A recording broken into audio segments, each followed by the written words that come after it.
Gracias.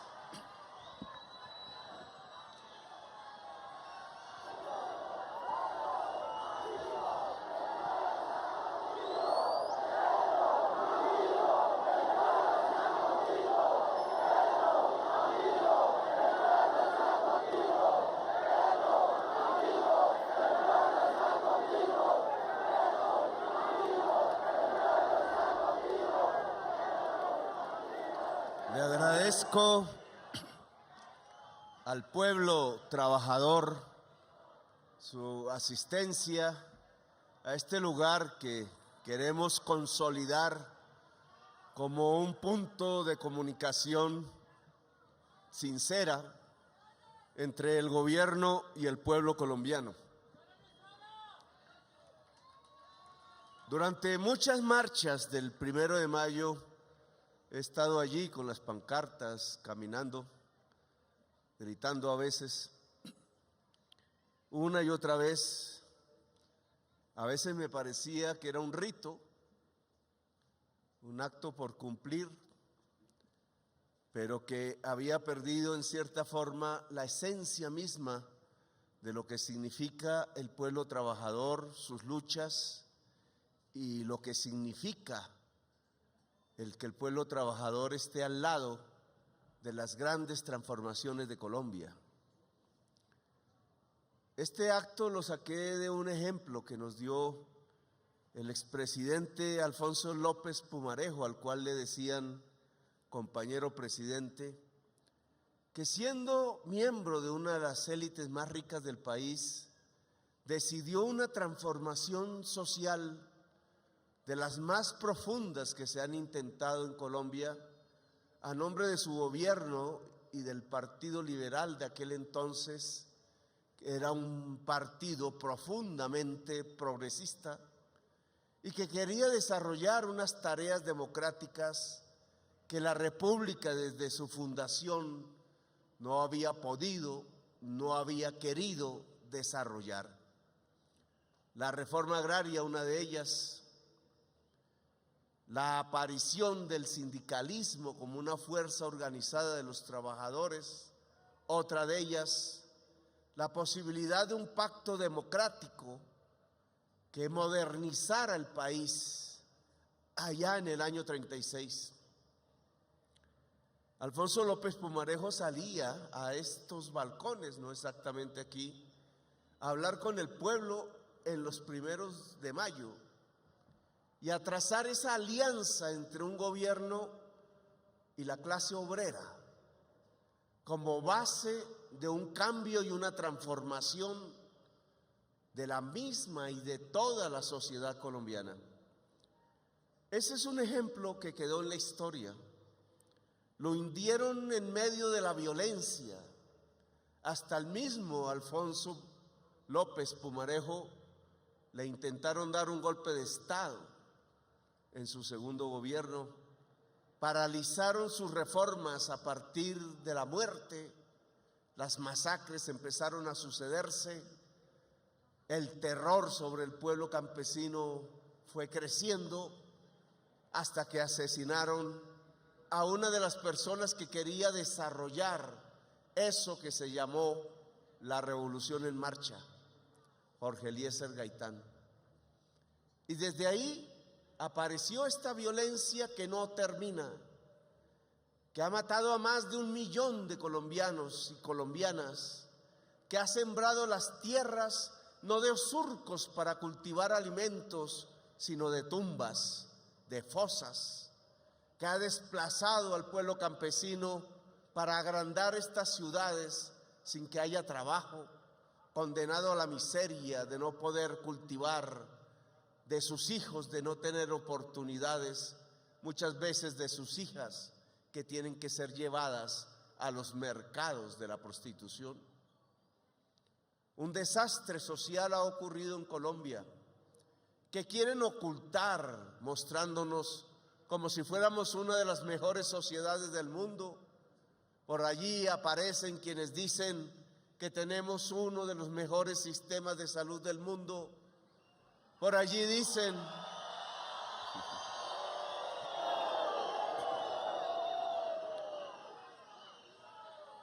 Por allí dicen que si se mejora la jornada laboral, que si se colocan mayores criterios de dignificación del trabajo en Colombia, entonces se volverá tan costoso el trabajo que el empresario no tomará más puestos de trabajo y al contrario botará a las calles los trabajadores que ahora tienen.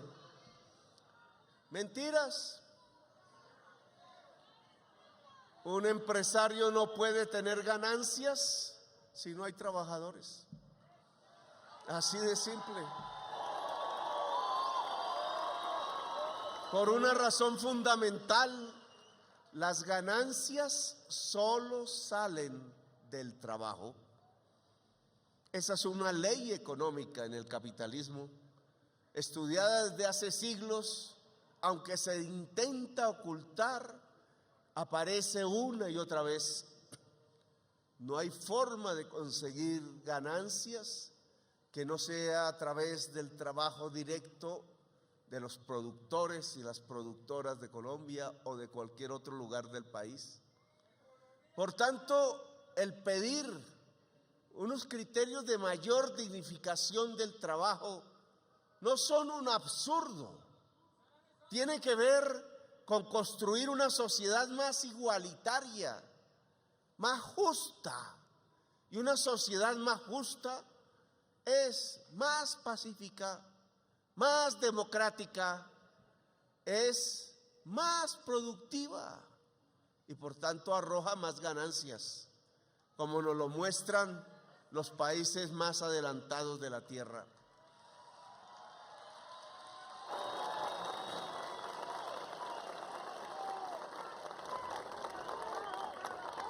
Lo que estamos entonces es viviendo más o menos una misma situación, una situación similar a la que vivía Alfonso López Pumarejo y su revolución en marcha.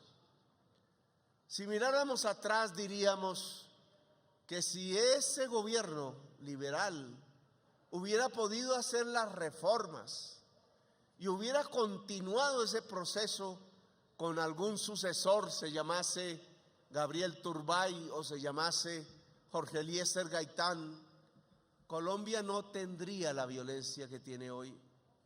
Colombia no tendría el raquitismo democrático que tiene hoy. Colombia no tendría los niveles de injusticia que tienen hoy. Decía en la posesión de los ministros hace unos minutos que un filósofo por allí, de apellido Hegel, decía que la libertad y la necesidad están ligadas entrañablemente. Son dos conceptos paralelos, entrelazados.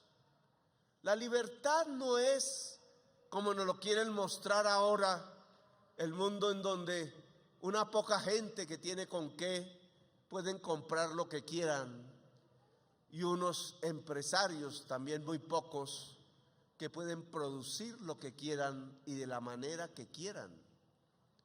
Nos han reducido el concepto de libertad a ese criterio que solo puede expresar el que puede comprar o el que puede vender. La mayoría de la población no es ni lo uno ni lo otro, está excluida. Pareciera entonces que no tiene libertad. Pero si vamos al concepto, la libertad básicamente consiste en superar las necesidades fundamentales del ser humano. Que una persona es más libre entre más satisfaga sus necesidades fundamentales. Si tenemos una sociedad donde la mayoría del pueblo, por la injusticia social, por el desequilibrio entre la sociedad, la mayoría no puede suplir, satisfacer sus necesidades básicas, entonces tenemos una sociedad que no es libre. porque la libertad consiste en superar esas necesidades. Si una mamá por allí en un barrio popular, después de vender líchigo en la esquina, no le alcanza el dinero para comprarle la leche a los hijos, esa necesidad no permite que esa familia sea libre. Si un joven por allí, queriendo aprovechar la fase en la juventud, en la vida, en donde se pueden construir las posibilidades de la existencia, no puede entrar a una universidad porque vale mucho o porque se estudia de día y él tiene que trabajar en el día para poder comer, pues esa juventud no tiene libertad. La posibilidad de hacer música, la posibilidad de crear, de inventar, de dar espacio libre al espíritu, no es posible si se tiene lleno, no es posible si no se tiene lleno el estómago, si hay carencia, si hay la preocupación permanente por el de qué voy a vivir en el día de mañana si no está asegurada la comida. Pues nuestra sociedad colombiana no tiene libertad. Lo que escribieron en el escudo no es una verdad.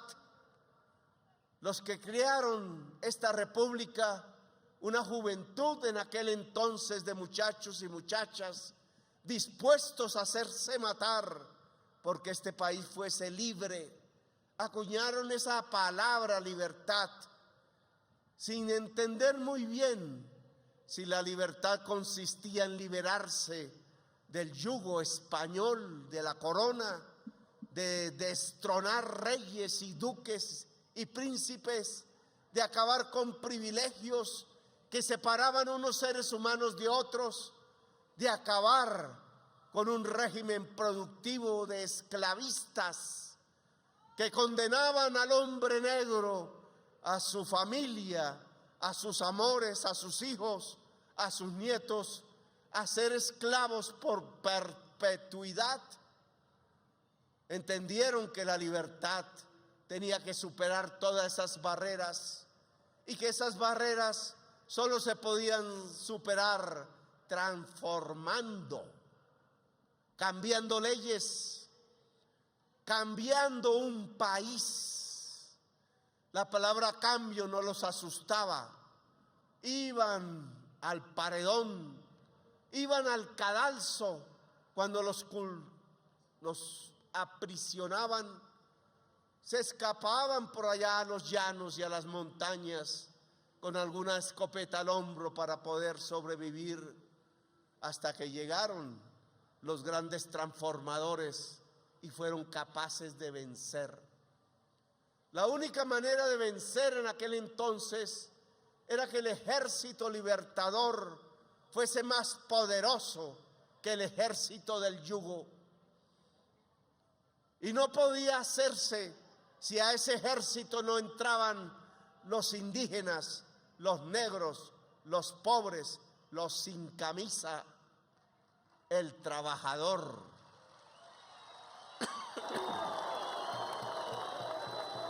Fue el genio de Bolívar.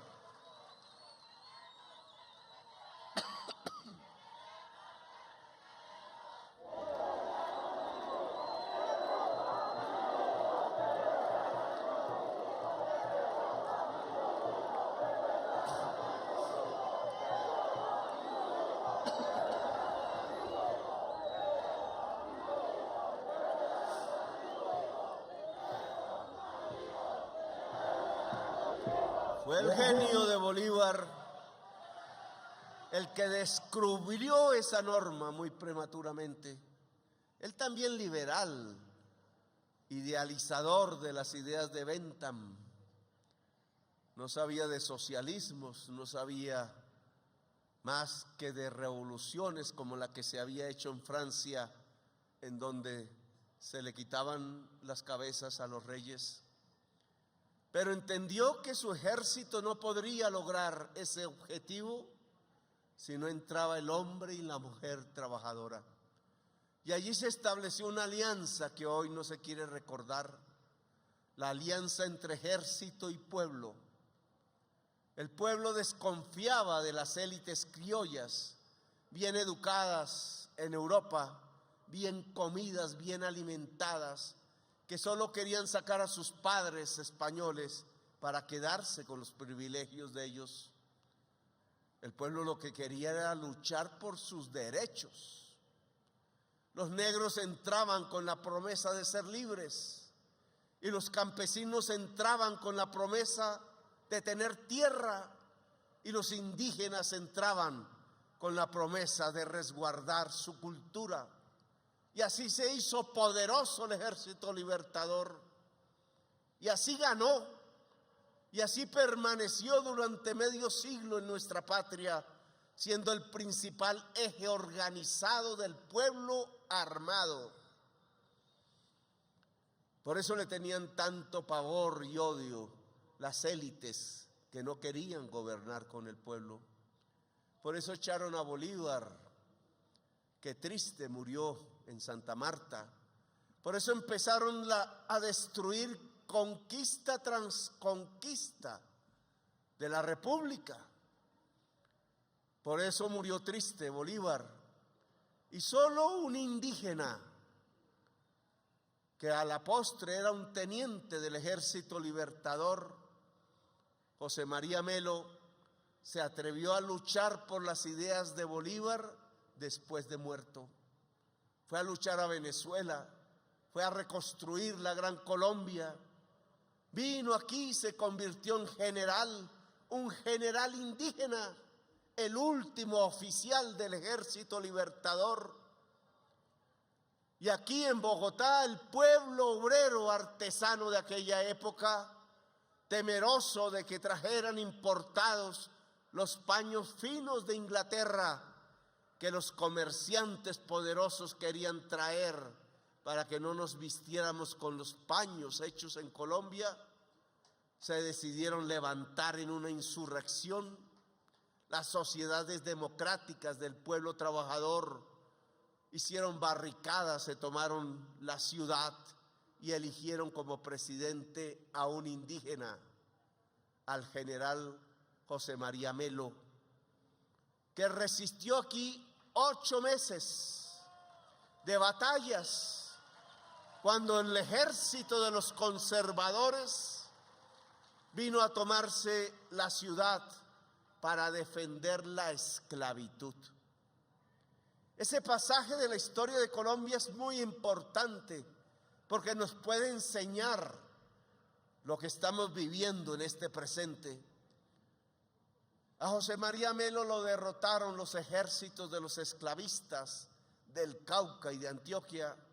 Entraron aquí, lo expulsaron, se fue al exilio, se fue a luchar en El Salvador, se fue a luchar en Nicaragua contra el pirata norteamericano que se quería apropiar de esas tierras, se fue a pelear a México, a Chiapas. Allí se hizo héroe del pueblo indígena, allí acompañó a Benito Juárez en las reformas que México adelantaba y allí cayó en una batalla, muerto por decreto del ejército conservador que quería acabar con las reformas. Allá está enterrado, allá tuvo sus hijos, allá los indígenas lo consideran un héroe, allá el pueblo mexicano de Chiapas no quiere que su cuerpo sea encontrado y que se devuelva a Colombia, porque ellos lo quieren como uno de sus grandes dirigentes, mientras el pueblo colombiano lo ha olvidado, porque aquí enseñan a olvidar al que lucha por el pueblo, al que lucha por la libertad, al que lucha por la democracia. Ojalá algún día podamos traer el cuerpo de José María Melo, el único presidente que no está enterrado en esta patria, al único que quieren olvidar porque era indígena y no era blanco, al único que quieren olvidar porque cometió la tropelía de reconocer que el ejército libertador no era más que un ejército popular, un ejército del pueblo y que esa era su gran marca de victoria y que a él lo habían constituido no solo en presidente, sino en el último oficial del Ejército Libertario de Colombia. Allí murió el Ejército Libertador, se evaporó. Ya no hubo una fuerza armada que defendiera al pueblo, no volvió a existir.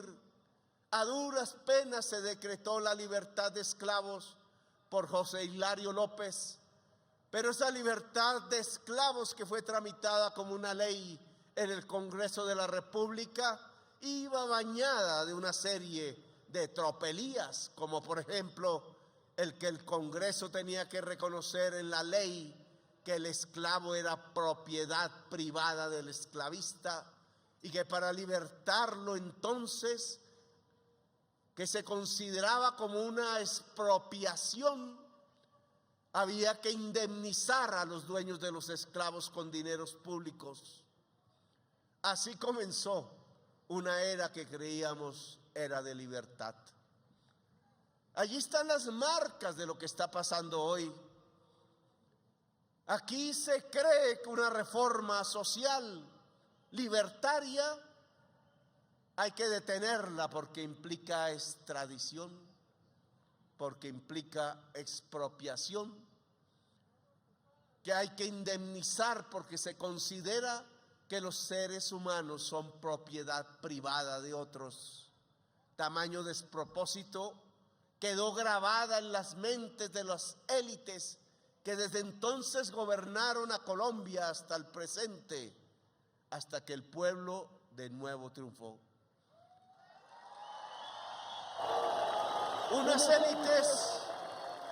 Unas élites que se han acostumbrado a la mentalidad del esclavista, que no ven en el otorgamiento de derechos universales, no ven la libertad. Al contrario, como si la mente se hubiese invertido, se hubiera puesto de cabeza, creen que entre más derechos se le entregue al pueblo, menos libertad hay.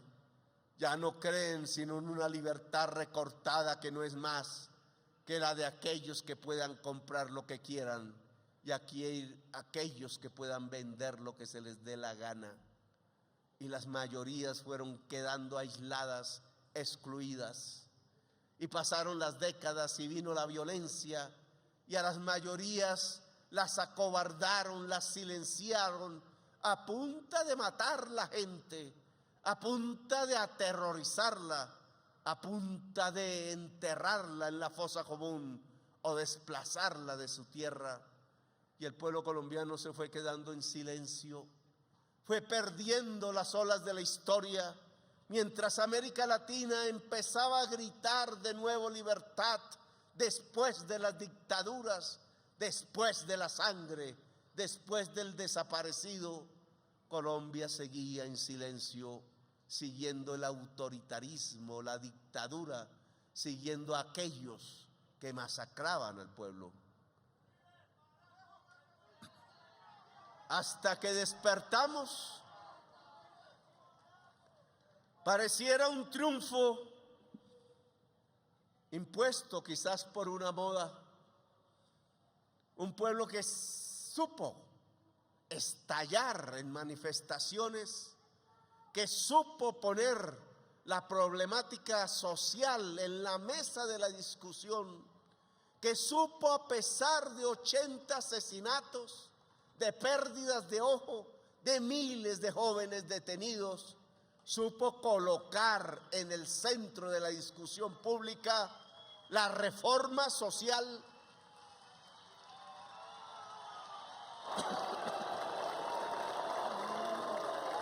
con mucha valentía. Esa juventud supo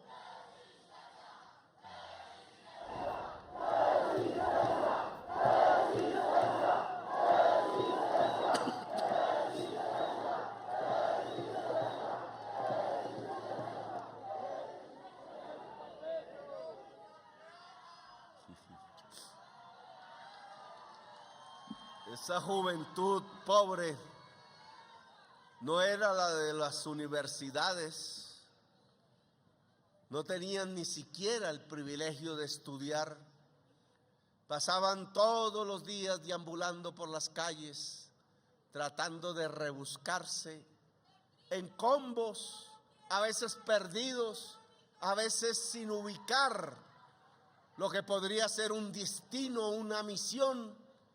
Fueron saliendo a esas esquinas de los barrios populares a plantar una bandera, a poner una barricada. Terroristas le dijeron, aún hay decenas presos, pero lo que estaban poniendo sobre la barricada no era el nombre del terror, que con él sí se les combatía, sino que lo que estaban poniendo encima de la barricada era la bandera de la dignidad, era la bandera de la democracia, era la bandera de la libertad. Gracias a esa lucha, yo estoy aquí.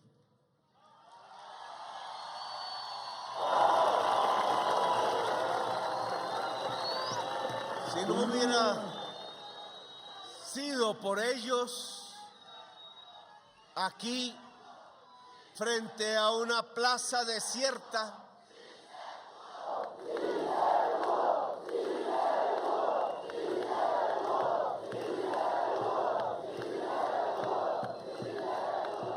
estaría uno más de los mismos. Quizás hubiera tenido que estallar de nuevo el pueblo. Quizás las luchas hoy serían mucho más intensas y terribles. Pero ese estallido social de la juventud popular de Colombia puso en el centro del país la necesidad del cambio, la necesidad de la transformación, la necesidad de la justicia social. Nosotros hemos tratado de cumplir esa directriz del pueblo que se expresó en las urnas, que supo entender que era el momento de dejar la barricada para ir por millones a las urnas, porque allí era donde verdaderamente se podía cambiar la historia de Colombia.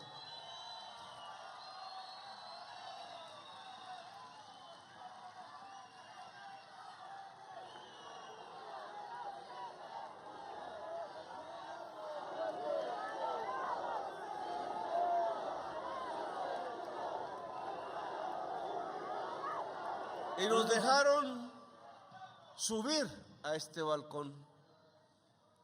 Quizás pensaron, Petro en la presidencia tiene tantos obstáculos internos dentro del gobierno, externos frente al Congreso, las Cortes, los principios de la independencia de las ramas, pueden acorralar a Petro en su intención de hacer reformas. Pues hoy me parece que sin repetir la historia, porque la historia nunca se repite, estamos en un momento similar al del general Melo, al del presidente Bolívar, al del gran reformador Alfonso López Pumarejo, que vamos a vivir circunstancias y situaciones similares. Creían que Petro acorralado bajaría la idea de la gran transformación, bajaría la idea del cambio social, que simplemente se acomodaría para vivir tranquilo un hecho definitivo de su vida, el hecho de ser el primer presidente de izquierda de Colombia.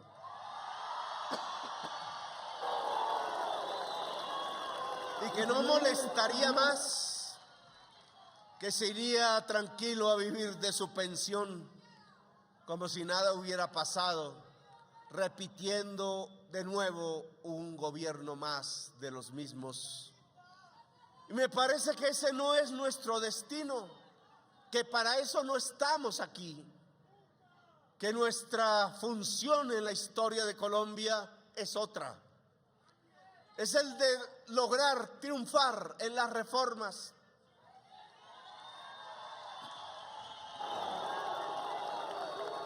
Antes se decía en muchos análisis sesudos de intelectuales si era la reforma o era la revolución. A mí me parece que van de la mano. Las reformas pueden llevar a una revolución. El intento de coartar las reformas pueden llevar a una revolución. Lo que se necesita de cualquier manera es que el pueblo esté movilizado, como lo estuvo con Bolívar, como lo estuvo con Melo, como lo estuvo con López, Pumarejo y Gaitán.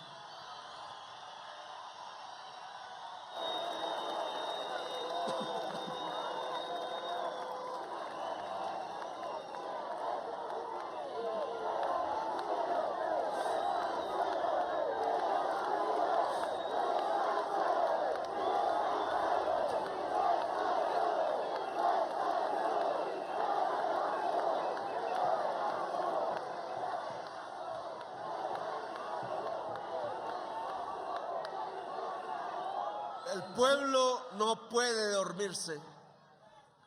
No basta con ganar en las urnas. El cambio social implica una lucha permanente. Y la lucha permanente se da con un pueblo movilizado. Y al frente de ese pueblo movilizado tiene que estar la juventud, el pueblo trabajador, la clase obrera, porque no nos debe llamar a la tristeza, a ocultar el que la mayoría de Colombia pertenece a una clase obrera.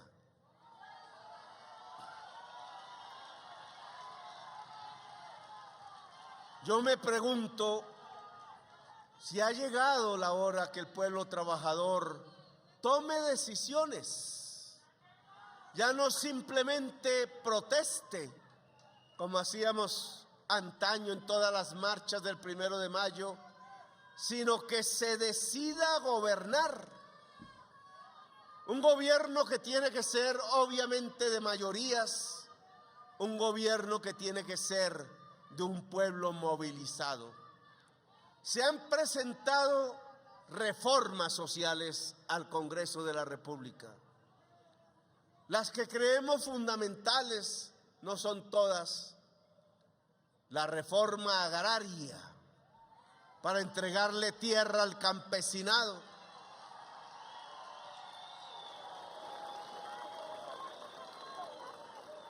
No hemos podido comprar sino 17,000 hectáreas de terreno. Y se necesita comprar al menos 3 millones de hectáreas. Para poderlo hacer, el gobierno tiene que ir por la tierra. No nos la ofrecen voluntariamente.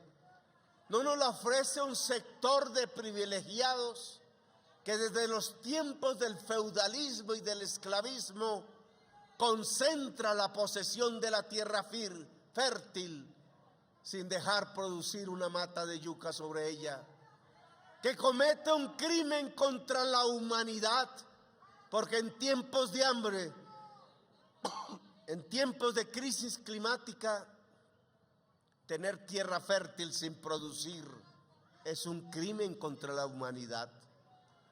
Fue López Pumarejo el que dijo que la tierra tiene una función social, que es producir alimentos.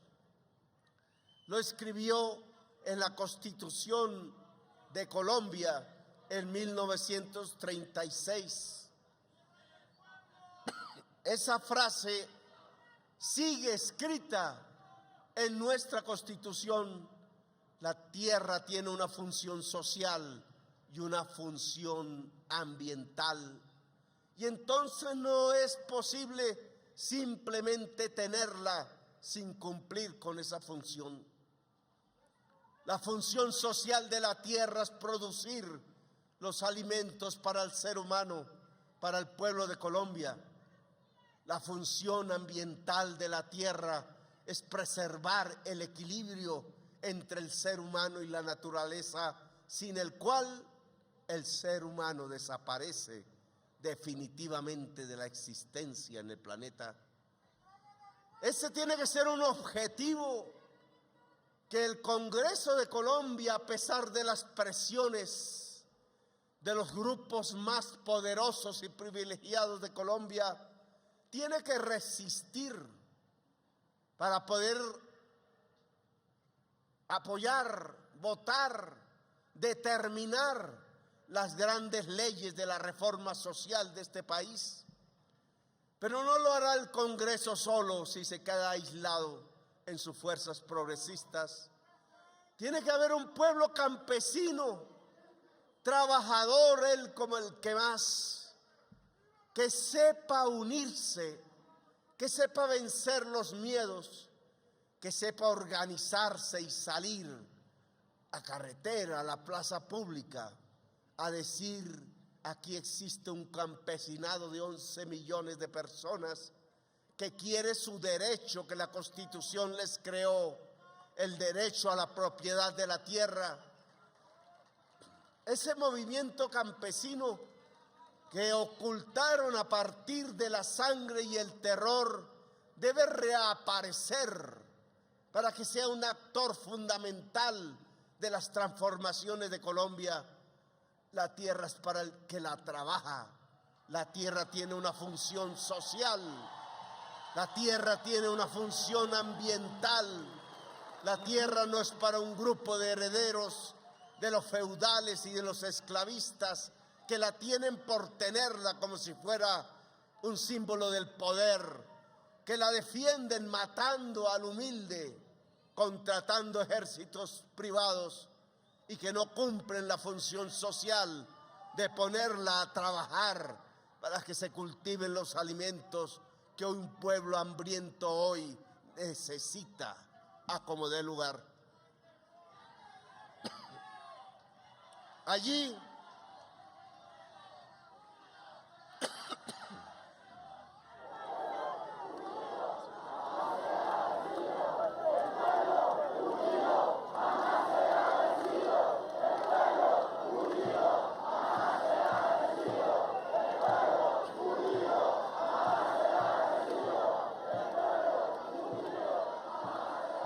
se presentó la reforma a la salud, que tiene un principio que la recorre toda.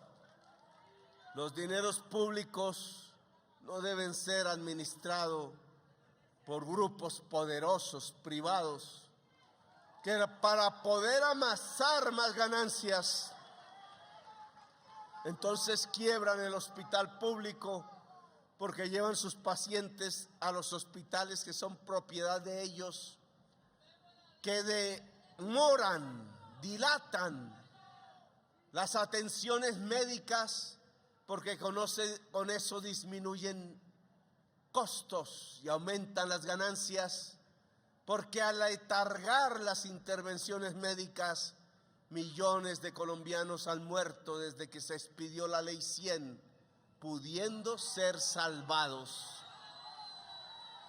Por eso que mentirosa las frases aquellas que repiten una y otra vez los medios de comunicación, diciéndole al pueblo que tenemos uno de los mejores sistemas de salud del mundo.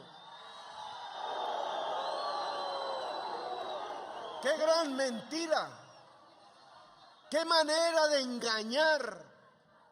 Hasta la misma revista científica de enorme calidad reconocida en el planeta, la revista Lancet, buscando precisamente los indicadores que miden cuánta gente ha muerto cuando se podía salvar si hubiera llegado el tratamiento a tiempo, nos coloca en el puesto 81.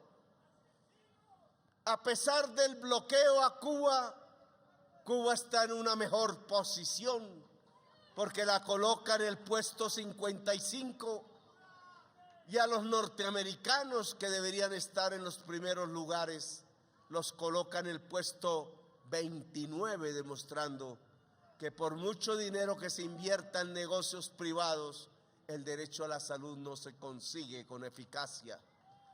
En cambio, son los países europeos los que encabezan la clasificación, porque a pesar del neoliberalismo, a pesar de la derrota de la socialdemocracia, a pesar de la debilidad de los movimientos obreros europeos, el principio de una salud pública se ha podido mantener y hoy destella como uno de los mejores sistemas de salud del mundo.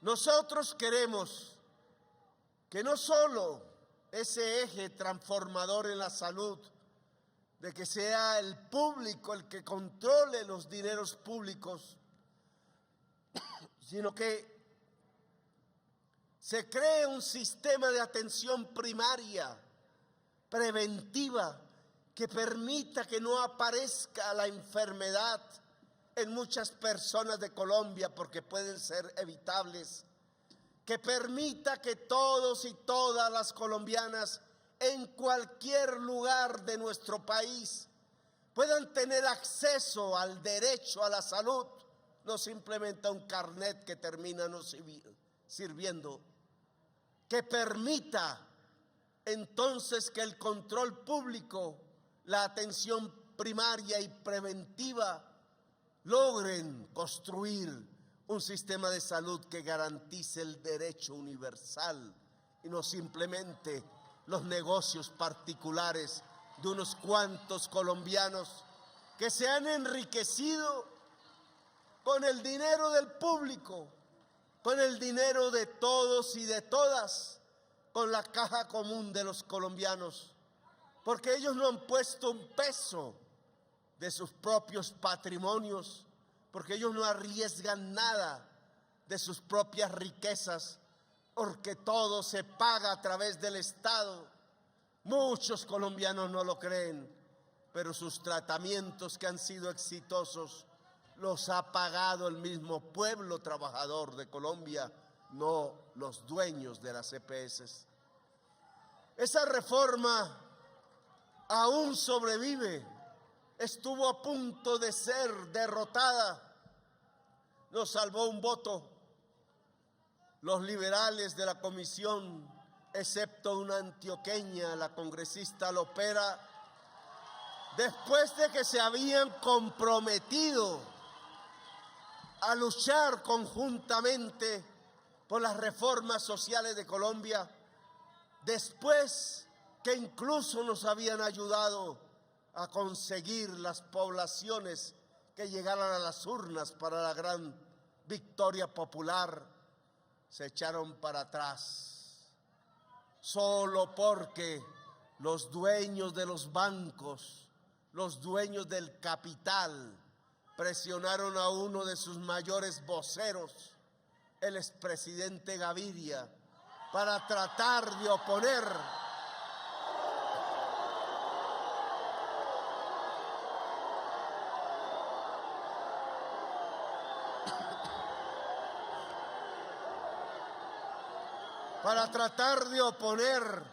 al Partido Liberal, que se había afirmado a sí mismo como el Partido del Pueblo allá en la convención del Teatro Colón, dirigida por Jorge Eliezer Gaitán, que había salido a luchar incluso a riesgo de sus vidas para que no se detuviera a sangre y fuego la revolución en marcha, que acompañó a Gaitán hasta el final, que acompañó a López Pumarejo y le pidió valentía. Ese pueblo liberal fue traicionado de nuevo ahora, cuando decidieron que iban a votar en contra de la reforma social, de la posibilidad del cambio, de la posibilidad que los destinos rectores de la sociedad colombiana no sean aquellos que imponen las élites herederas del esclavismo, sino que empiecen a ser impuestas por los y las herederas de los esclavos. Nuestro cambio consiste quizás en eso que parece simple, en que quienes gobiernan no sean los herederos de los esclavistas que mantienen sus ideas, sino que quienes gobiernen sean las y los herederos de los esclavos y sean los que gobiernen para que el principio de la libertad, para que el principio de la emancipación puedan ser posibles en el siglo XXI en la sociedad colombiana. Ahora hay que acompañar también a quienes desde el Congreso de Colombia, de diversos partidos, tienen la valentía y no retroceden en votar a favor de la reforma social.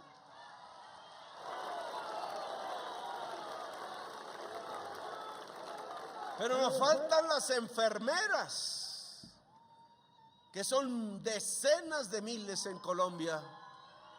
Nos faltan los médicos, nos faltan los trabajadores de la salud.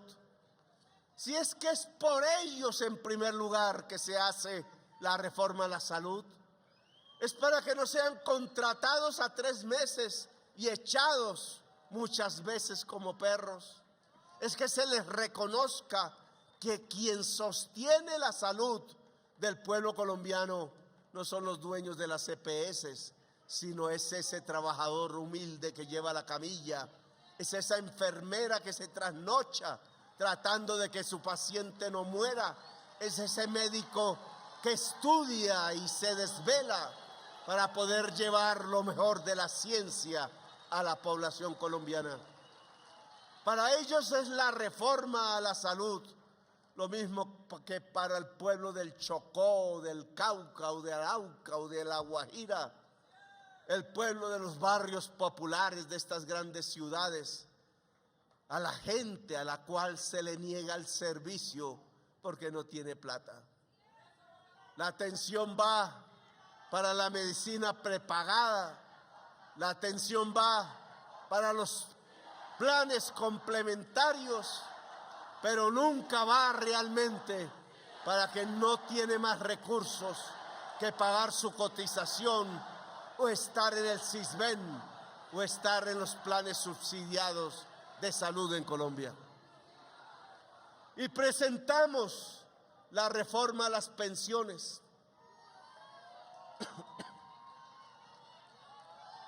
Cuando aprobaron la ley 100 que versa sobre la pensión, yo recién entraba al Congreso de la República como parlamentario del M19.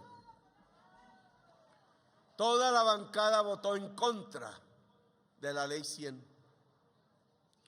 Intuíamos que el dominio del mercado no garantizaba el derecho universal, que así no había sido en ninguna parte del planeta, que solo la fuerza social y el Estado podrían intentar la garantía del derecho.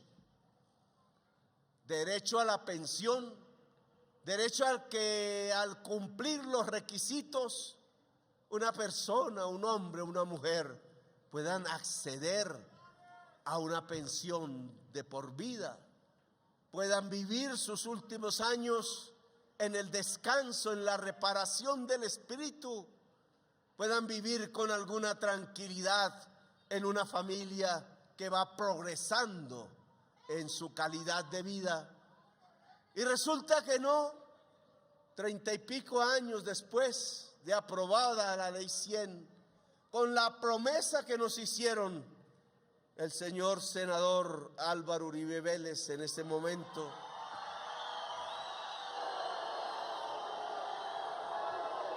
y el presidente de la República de ese momento, César Gaviria, que decían que la economía iba a crecer más del 5% anual y que ese porcentaje de crecimiento llevaría a un aumento de los cotizantes en los fondos privados de pensión de tal magnitud que se garantizaba el derecho a la pensión en Colombia.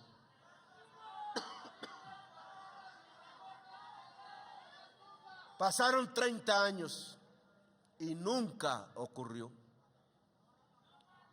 Muy pocas veces el país creció más del 5% y nunca hubo un derecho a la pensión.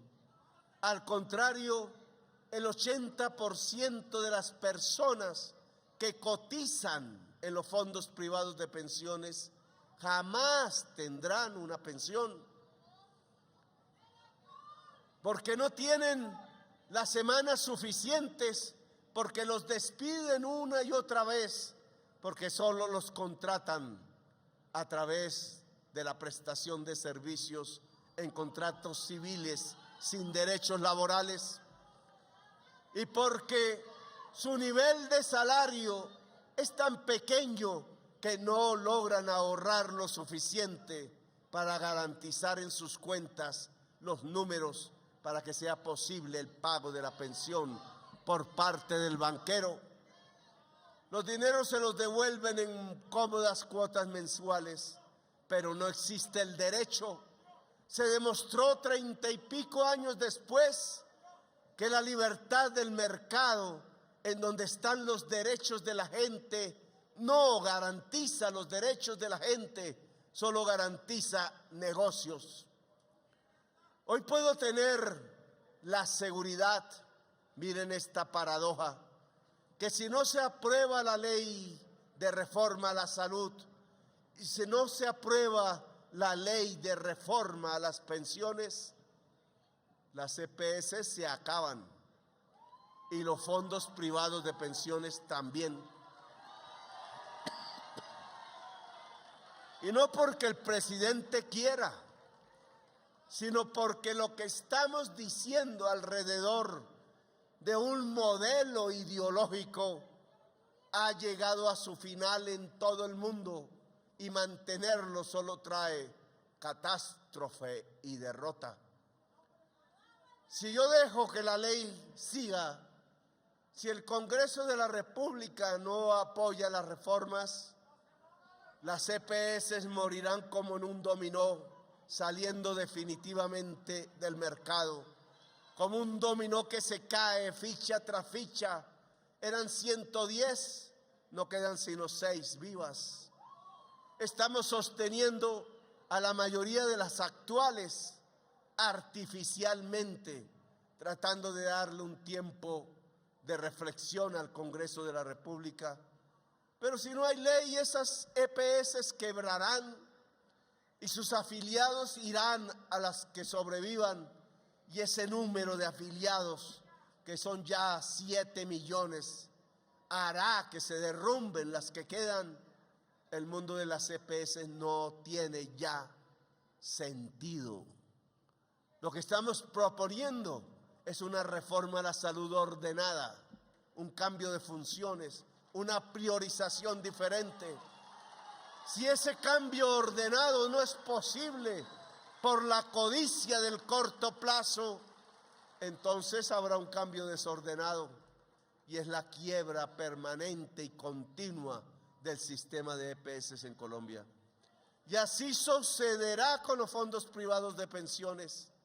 Los fondos privados de pensiones ya no dan ahorro. Sus gastos en el año son mayores que sus ingresos. Ya no hay capacidad de ahorro.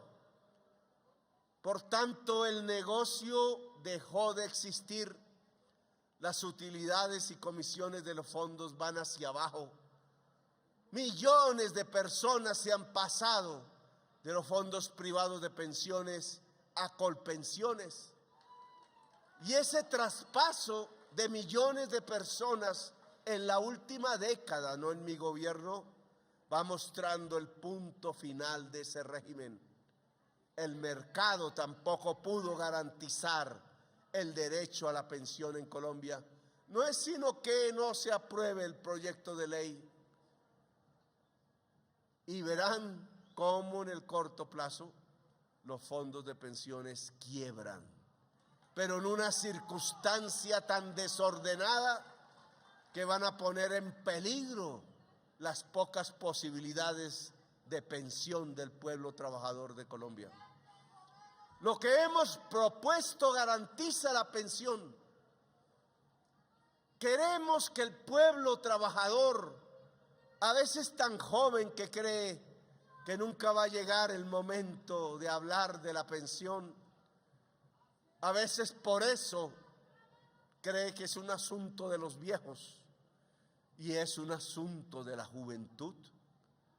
El garantizar que los tiempos permitan una vejez digna, tranquila, que la mamá pueda sobrevivir después de la muerte del papá, de garantizar que el tiempo libre sea el factor fundamental de la riqueza de una sociedad. Aquí tenemos una discusión de fondo. ¿En qué consiste la riqueza? Hay quienes hasta este momento creen a pie juntillas que la riqueza no es más sino el acumulado de bienes poseídos por una persona. Hay otra corriente de pensamiento que cree que la riqueza es la cantidad de tiempo libre que puede tener una persona. Por eso el movimiento obrero en todo el mundo está buscando no dejar aumentar el tiempo para pensionarse. Miren Francia. Está buscando cómo se acortan la jornada de trabajo. Miren Europa. Ahora Chile acaba de decretar por ley, con la derecha siendo mayoría, una rebaja de la jornada laboral, que significa que hay más tiempo libre. Y ese tiempo libre significa riqueza de una sociedad. El tiempo libre es el nuevo medidor de la riqueza, no las tantas cosas que podemos guardar en una alacena. La riqueza es eso, el tiempo para crear, el tiempo para sentir, el tiempo para ser libre, el tiempo para ser humano y no robot de una fábrica. El tiempo libre es la mayor riqueza que puede tener una sociedad. Y cuando hablamos de pensiones, hablamos de ello. Claro, si el pueblo trabajador no sale a defender su reforma pensional, si algunos líderes sindicales aún creen, como en tiempos del neoliberalismo que creó esa mentalidad, que el sindicato no es para defender los derechos del pueblo trabajador, no solo de su fábrica, sino los generales de la sociedad colombiana, sino que la función de un sindicato, por ejemplo, es para hacer negocios, es para el contrato sindical por medio del cual emplean a sus allegados en una empresa cualquiera o en el Estado y se ganan una comisión por ello, que el sindicato no debe ser un oferente de empleo, sino un defensor del derecho de la clase obrera. Si ese mundo neoliberal que reemplaza las luchas por los negocios se impone, pues el pueblo trabajador no va a estar al lado de las reformas sociales de Colombia. Allí presentamos la reforma laboral. Aquí Gloria Ramírez nos acompaña defendiendo esos proyectos. Esos proyectos no han avanzado en el Congreso de la República. Están allá quietos, detenidos, esperando que la Comisión Séptima saque con buen viento y buena mar la reforma a la salud. Pero a mí me parece que esta reforma laboral es de las fundamentales para los momentos del cambio de Colombia. Lo que se está proponiendo allí es ni más ni menos reducir la jornada de trabajo.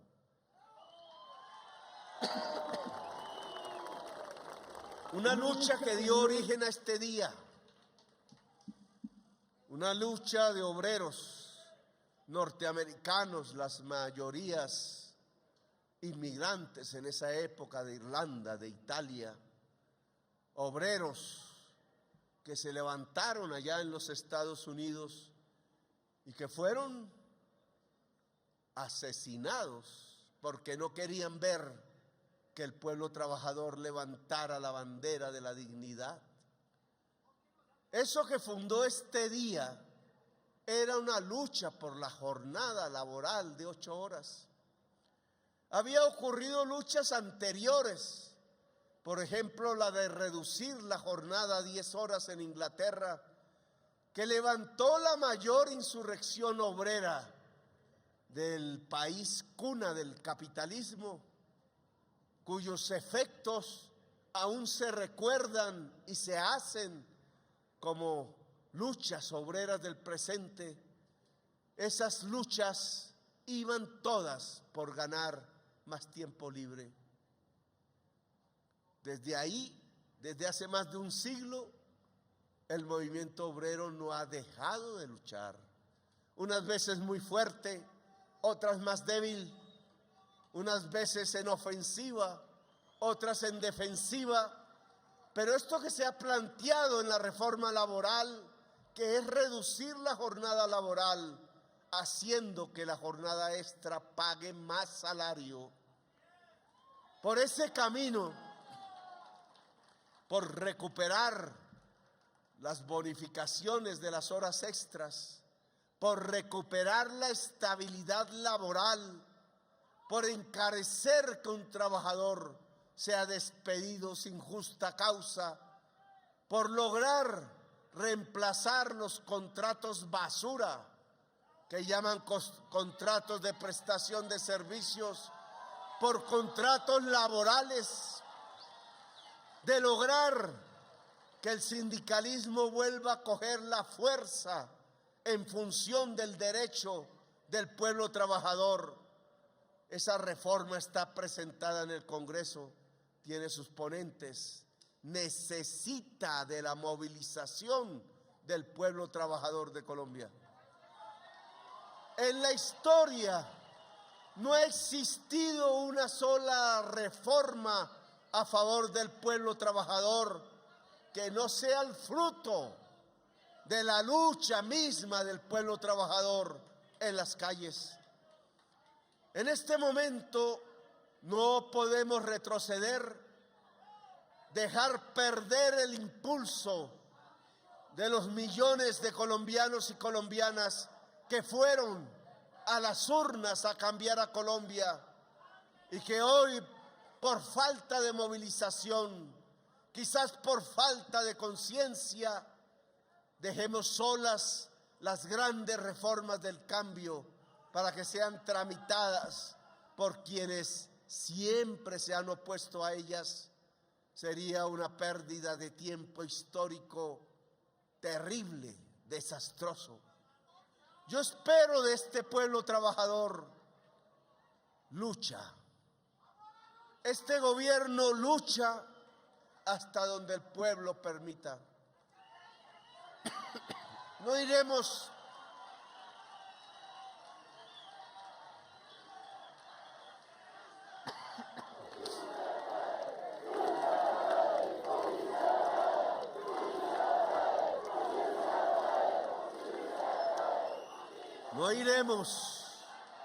ni un metro más allá de donde el pueblo no quiera. Tampoco iremos un metro menos de donde el pueblo quiera. Llegaremos hasta donde las decisiones populares quieran. Si quieren ir más allá, iremos más allá. iremos a más profundas transformaciones, pero se necesita de una clase obrera que quiera gobernar. Quizás el tiempo de las quejas, de la denuncia han pasado. Ahora lo que se necesita es muchísima unidad, muchísima conciencia, esa labor misionera del organizador de trabajadores que sale a la fábrica donde no hay sindicato, que sale a las aglomeraciones del pueblo trabajador, allí cuando sale a almorzar, cuando sale del trabajo y reparte un volante y enseña a través de un megáfono en qué consiste la reforma laboral, que convoca, que invita a organizarse y a salir. Ese tipo de misionero y misionera del pueblo trabajador lo necesitamos de nuevo recorriendo las calles de las grandes ciudades, de los campos. Hoy necesitamos el poder popular, y el poder popular solo lo expresa un pueblo movilizado. Estamos en los mismos tiempos de Alfonso López Pumarejo, del general José María Melo, en los mismos tiempos de Gaitán, y allí siempre estuvo el pueblo. Hoy en estos mismos tiempos de reforma, de revolución en marcha, necesitamos al pueblo colombiano. No nos dejen solos en estos palacios enormes y fríos. No nos dejen solos ante la jauría de los privilegiados. Este es el momento de los cambios y no hay que retroceder. La paz de Colombia demanda de nuestra presencia. La justicia social de Colombia demanda de nuestra presencia. La gran revolución en marcha demanda de una clase trabajadora que se movilice, que luche, que se organice, que se una. Este gobierno quiere una alianza con el pueblo trabajador, una alianza a fondo, una alianza inquebrantable, una alianza entre trabajadores del campo y de la ciudad y un gobierno popular que quiere defender los intereses de lo popular, que no quiere arrodillarse, que no va a venderse, que no está tranquilo hasta que procesos profundos de cambio social aparezcan en nuestra sociedad. Los queremos a ustedes con nosotros. Queremos esa fuerza organizada y misionera que logre atraer a la totalidad de los millones de trabajadores y trabajadoras a la lucha por las reformas sociales. No hemos dejado la bandera de la concertación. Claro que siempre estamos dispuestos a hablar. Claro que en cuestiones justas podemos ceder si estamos equivocados, o podemos encontrar las nuevas fórmulas que quizás nuestra mente y nuestro espíritu aún no encuentran. No estamos alejados del diálogo, porque el diálogo es lo único que distingue al ser humano del animal. Dialogar es de humanos y este gobierno es de una Colombia humana. Somos humanos en ejercicio del poder, pero que no se entienda que nuestro deseo de concertar es la debilidad de nuestro cuerpo, es la debilidad de nuestro pensamiento, porque somos fuertes, porque sabemos para dónde vamos, es que nos permitimos dialogar para juntar más fuerzas, para juntar más aliados, pero nunca sin perder lo que significa el camino de la gran transformación de Colombia, nuestra patria. Pueblo trabajador, los invito a estar en la primera línea de la lucha por las transformaciones de Colombia.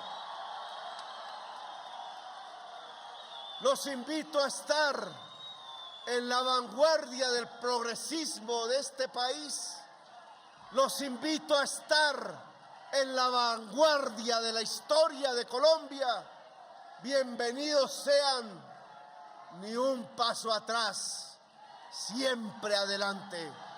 Gracias, muy amables, por haberme escuchado.